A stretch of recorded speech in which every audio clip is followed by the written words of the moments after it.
বন্ধুরা, আজকের ভিডিওতে আমরা ডেক্সঅরেঞ্জ ট্যাবলেটটি সম্পর্কে কিছু তথ্য জানার চেষ্টা করব।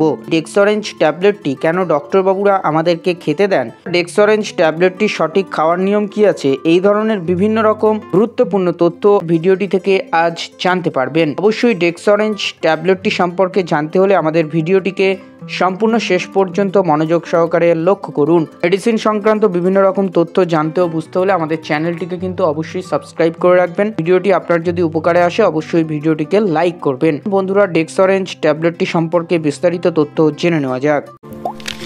ডেক্সঅরেঞ্জ ক্যাপসুলটি আপনারা ক্যাপসুল আকারে একটি কৌটোতে পাবেন, যার বর্তমান এমআরপি হচ্ছে 170 টাকা। তবে এমআরপি কিন্তু প্রতি বছর বাড়তে পারে। আর এই ডেক্সঅরেঞ্জ ক্যাপসুলটি মার্কেট করছে ফ্রাঙ্কো ইন্ডিয়া ফার্মাসিউটিক্যাল কোম্পানি, এবং এই ডেক্সঅরেঞ্জ ক্যাপসুলটিতে বিভিন্ন রকম কম্পোজিশনের কম্বিনেশনে এই মেডিসিনটিকে তৈরি করা হয়েছে।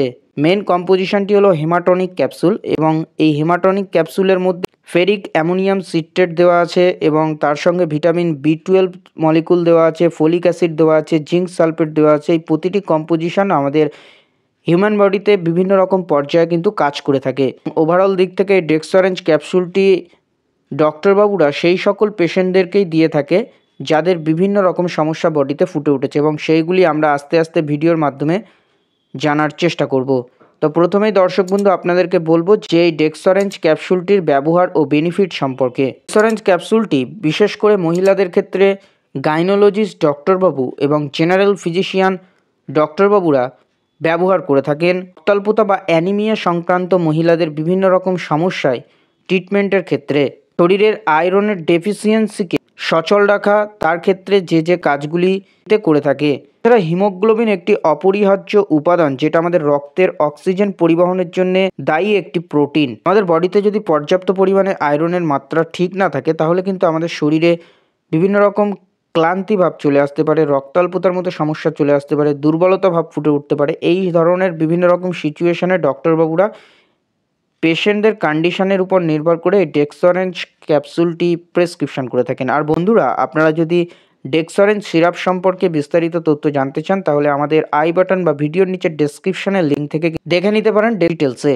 দ্বিতীয়ত, এই ডেক্সঅরেঞ্জ ক্যাপসুলটি যে আমাদের বডিতে কাজ করে থাকে সেটা হলো লোহিত রক্তকণিকা গঠনের ক্ষেত্রে খুবই গুরুত্বপূর্ণ। অর্থাৎ এই ডেক্সঅরেঞ্জ ক্যাপসুলের মধ্যে ভিটামিন B12 আছে। সেই ভিটামিন B12 লোহিত রক্তকণিকা উৎপাদন ও ঠিক রাখার জন্য খুবই গুরুত্বপূর্ণ।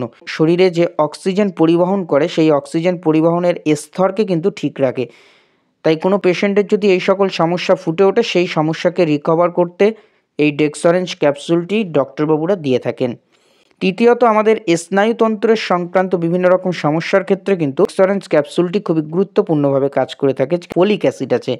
এই ফলিক অ্যাসিড কিন্তু গর্ভ অবস্থাকালীন তাদের শরীরে কিন্তু খুবই প্রয়োজনীয় পুষ্টির প্রয়োজন পড়ে। এই প্রয়োজনীয় পুষ্টির ঘাটতিকে পূরণ করতে কিন্তু এই ডেক্সঅরেঞ্জ ট্যাবলেটগুলি ডক্টরবাবুরা সেই সকল পেশেন্টদেরকে খাওয়ার পরামর্শ দিয়ে থাকেন। এছাড়া এই ডেক্সঅরেঞ্জ ক্যাপসুলটি আমাদের বডির শক্তির মাত্রা, অর্থাৎ আমাদের এনার্জি লেভেলকে বুস্ট করতে গুরুত্বপূর্ণভাবে কাজ করে থাকে। কেননা এই ডেক্সঅরেঞ্জে যে আয়রন আছে, সে আয়রন কিন্তু আমাদের শক্তির উৎপাদন করতে কাজ করে থাকে। তাই সেই ডেক্সঅরেঞ্জ ক্যাপসুলটি স্নায়ুবিক স্বাস্থ্যকে বজায় রাখতে, আমরা আগেই আপনাদেরকে বলেছি, B12 কিন্তু গুরুত্বপূর্ণ।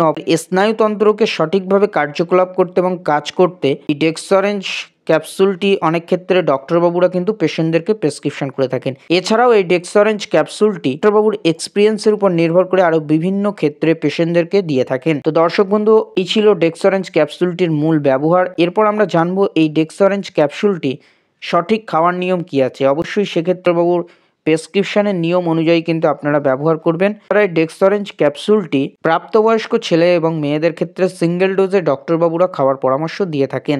দিনে একবার খাওয়ার পর খেতে পারেন। অবশ্যই কিন্তু প্রেসক্রিপশন ফলো করবেন, আর আমাদের ভিডিওগুলি দেখে নিজে থেকে কিন্তু ঔষধ খাওয়ার পরামর্শ একদমই গ্রহণ করবেন না। এছাড়া বন্ধুরা, এই ডেক্সঅরেঞ্জ ক্যাপসুলটি যদি আপনারা ওভারডোজ করে খেতে থাকেন, তাহলে কিন্তু আপনার বডিতে গুরুতর সাইড ইফেক্টের সমস্যা হতে পারে। তার মধ্যে উল্লেখযোগ্য কিছু সমস্যা হলো আপনার গ্যাস্ট্রোইন্টেস্টাইনালে ব্যাঘাত ঘটতে পারে, আপনার পেট খারাপ হওয়ার মতো সমস্যা ফুটে উঠতে পারে, বমি বমি ভাব চলে আসতে পারে, কোষ্ঠকাঠিন্যর মতো অর্থাৎ ডায়রিয়ার মতো সমস্যা কিন্তু আপনার শরীরে ফুটে উঠতে পারে। এছাড়া আপনার ওভারডোজ করার ফলে কিন্তু আপনার বডিতে অ্যালার্জির সমস্যা ফুটে উঠতে পারে, ফুসকুড়ির মতো সমস্যা ফুটে উঠতে পারে, চুলকানি, আপনার স্কিনে কোনো অংশে ফুলা ভাব, এই ধরনের সমস্যার মধ্যে কিন্তু আপনি পড়ে যেতে পারেন। তাই অতি অবশ্যই ডক্টরবাবুর পরামর্শ মেনে জেনে বুঝে যতদিন পর্যন্ত আপনাকে এই ডেক্সঅরেঞ্জ ক্যাপসুলটি খেতে বলেছে এই ক্যাপসুলটি খেয়ে যাবেন। বন্ধু, এই ছিল আমাদের আজকের ভিডিও। ডেক্সঅরেঞ্জ ট্যাবলেটটি সম্পর্কে বিস্তারিত একটা তথ্য আমাদের ভিডিওটির মাধ্যমে আপনারা পেয়েছেন। আশা করি আপনারা উপকৃত হয়েছেন। যদি ভিডিওটি আপনার ভালো লাগে অবশ্যই আপনার বন্ধু ও পরিবারের মধ্যে শেয়ার করতে ভুলবেন না। আর এই রকমই মেডিসিন সংক্রান্ত বিষয় জানতে ও বুঝতে হলে আমাদের চ্যানেলটিকে অতি অবশ্যই কিন্তু বন্ধুরা সাবস্ক্রাইব করে রাখবেন, ভিডিওটিকে লাইক করবেন। দেখা হচ্ছে আপনাদের সঙ্গে নতুন আরেকটি ভিডিওতে। সকলেই সুস্থ থাকবেন, ভালো থাকবেন।